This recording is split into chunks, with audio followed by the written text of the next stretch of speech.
Have you ever found yourself watching the sunrise over wilderness and asked yourself these questions? What happened to the great ancient cities of advanced high technology that once stood there? How were these cities built with such unrelenting precisionology when it's still unfeasible to this very day? And how did they create the perfectly unrelenting flatness and unparalleled symmetry that is still impossible to measure, let alone recreate? And why does the orthodox archaeological mainstream establishment still insist these ancient high-technology cities of unyielding exactness and precisionism were built with primitive hand tools such as stone loincloths and copper sandals?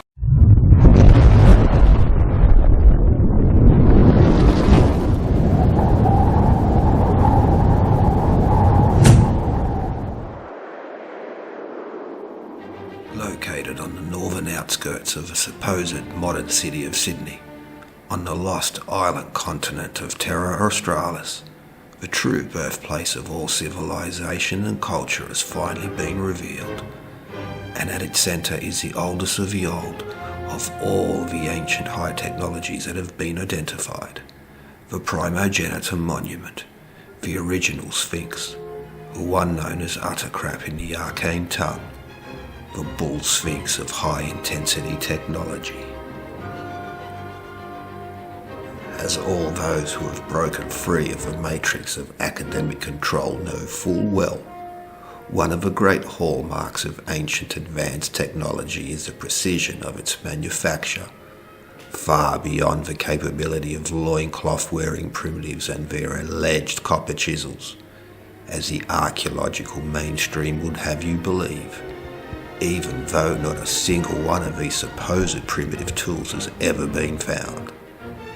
Yet the orthodox gatekeeping elite of official history still insist it was all done without the use of advanced machinery, when it is obvious to the enlightened and the curious alike, those who seek to understand the true origins of humanity's hidden past, that lost ancient high technology must have existed, since it wasn't even possible to work hard stone such as granite by hand until the development of the industrial age.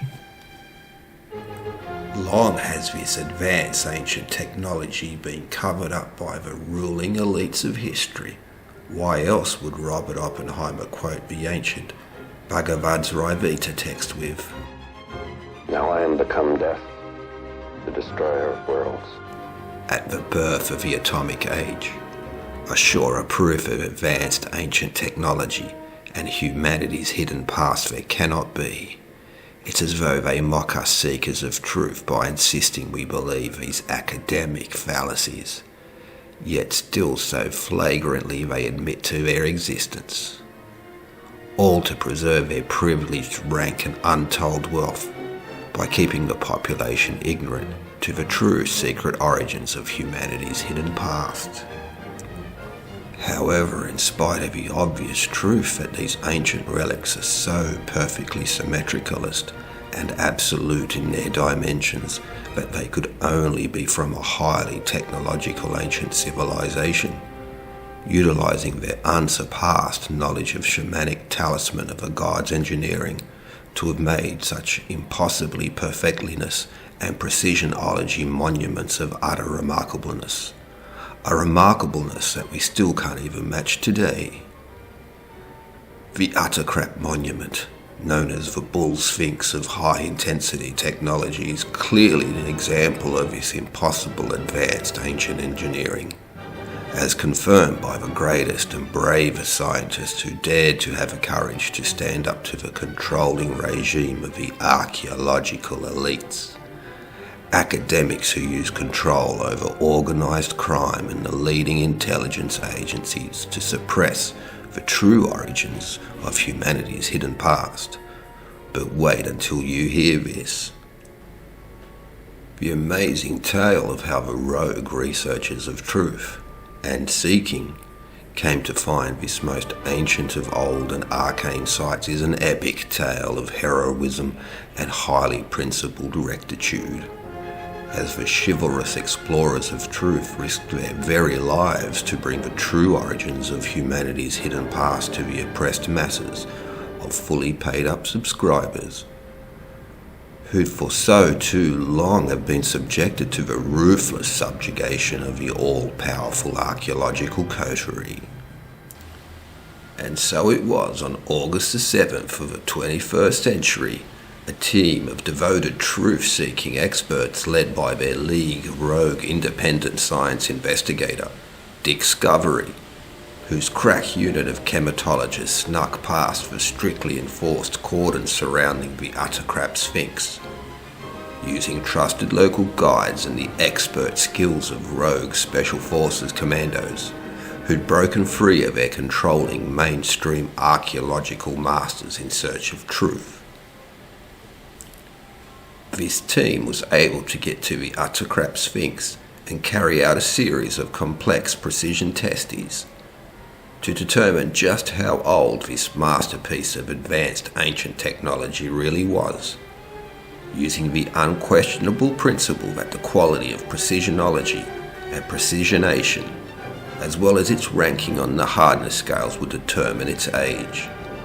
The more precisionology, then the older it must be, as proven by the alternative rogue science of radiospectrophrenologization, instead of the official narrative pushed so fiercely by the mainstream establishment of alleged history, taking careful measurements of its third and fourth and even fifth dimensional spatial properties with resonance instruments, tools so accurate they still have yet to officially be invented. The rogue investigators of truth and seeking from the chematology school of the institutionalized worked in collaboration with other esteemed organizations, such as the Pond's Institute of Skincare and Anti-Aging Creams, as well as the Bernie Madoff and Elizabeth Holmes Foundation for Integrity and Scientific Rigor. The elite team of rogue researchers then spent hours clandestinely scanning and sampling the UTRCRP Bull Sphinx of high-intensity technology, looking for precisionism and symmetricalology, all the while under the constant threat of discovery and jail, or even worse, should they be caught by the battalion of archaeological super soldiers and uber assassins who guard the site with a near religious fervour, no doubt part of their conditioning under the evil regime of those dark mainstream historical forces who seek to keep humanity's true origins from the people of this planet and possibly others. The ancient precisionism theorists had suspected that the monument of UTRCRP would display unthinkable impossibleness in its construction, though to be certain of their findings and the inevitable pushback from the sceptical forces of mainstream archaeological orthodoxy, who'd stop at nothing to keep the true origins of humanity's hidden past a secret, the elite team used both the Uri Geller and the Fomenko techniques to align and calibrate the ultra-hypersensitive equipment. What they found was so astonishingly amazing with its mind-befuddlingness of remarkability that it actually caused several of them to collapse in shock, or possibly withdrawals. But wait until you hear this thing, which is highly compelling. With their contacts in the shadow network that operates deep undercover inside the junta of academic fallacy that rules over this world, the team gained access to a laser-nating ruler that has the unrivaled accuracy of 123%, and with a margin of error so small and difficult to calculate that an even more advancedly sensitive device had to be created just for that purpose.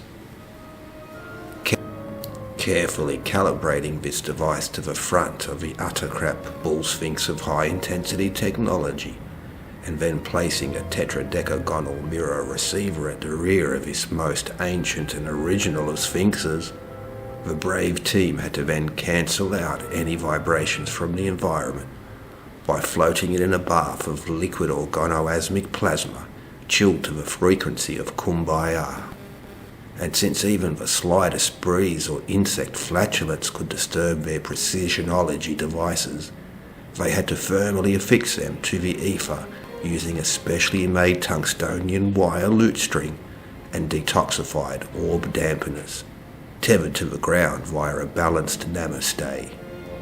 With everything set, they turned on the cubed root of 0.+1 energy generators to power up the geomantic crystalline batteries. And then they waited. After a few anxious moments, a low hum began to fractalize out and flux capacitate the actuators, until the first of the quantum wave beams began dancing back and forth between the three-dimensional polyhedral semi-receivers, programmed to harmonize with the inverse function of the speed of life. Rushing to the displays to await the first results, they gasped a collective Om. In what has to be the most remarkable scientific find of humanity's hidden past, the team uncovered something so impossible it cannot be explained. From its front to its rear, the UTRCRP was measured to be precisely its length. Not just close to, but precisely its length. A feat of engineering that we cannot even dream of accomplishing today. Wow. In fact, it was so precise in its precisionism, the UTRCRP could now be dated to at least the pre-early megalithic era. Though if that wasn't amazingness enough, the team then saw the results come in for the width of UTRCRP. And once again, the exactly precise distance between its left and right sides was exactly the same as its width. Exactly. Just as its GPS coordinates, exactly precisionism to its location on the map. A level of calibration that rivaled even the cryptocartography of the Peri-Reis map. As amazing as that was in its own way, it was also a clear and unambiguous indicator of the negative anti-gravity waves being used to keep the UTRCRP from floating away.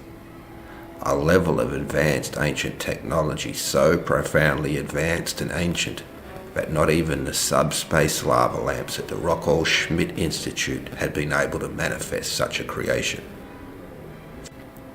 The precisionism was unthinkable, so unrelenting that at first even the rogue researchers of truth and seeking could not entirely believe it. Running the tests over and over until the resonating symbioticality pulses from the cubed root of 0.+1 energy generator over-frequencied and went silent. In stunned, motionless silence, they cheered and hugged as they had confirmed the impossible reality of humanity's true hidden past, dating the UTRCRP Sphinx of high-intensity technology even further back still, not to the unthinkable date of the earliest pre-megalithic, but to the superlithic era, a time even before the kilolithic, hyperlithic, or even the ultralithic periods of humanity's hidden past.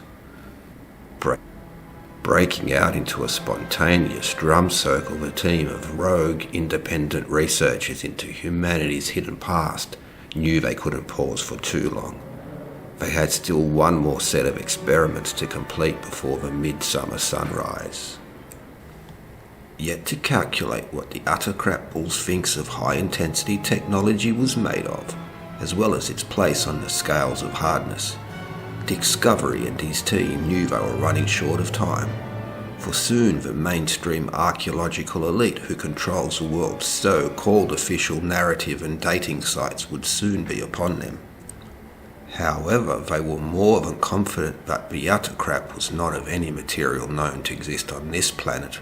Try to cut it. Never happened. Use a laser cut. Never happened. We can't even do this today with our modern technology. So, foregoing both the Larry and Curly scales of hardness, they went straight to testing its Mohs scale of hardness, which would place it as a stooge-free technology, and they expected nothing less from something going as far back as the superlithic era of ancient technology and humanity's hidden past. Just think about how ridiculously remarkable that is, and how much ancientness it must hold within. Some speculate that it may even be pure ancientness, something the gatekeeping mainstream archaeological elites of sciencing won't even mention in their so-called textbooks. But wait until you hear this. Stay tuned. Coming up next on the History Channel, did a Smurf enslave Nephilim and giants to construct Stonehenge? Ancient Smurf theorists say yes.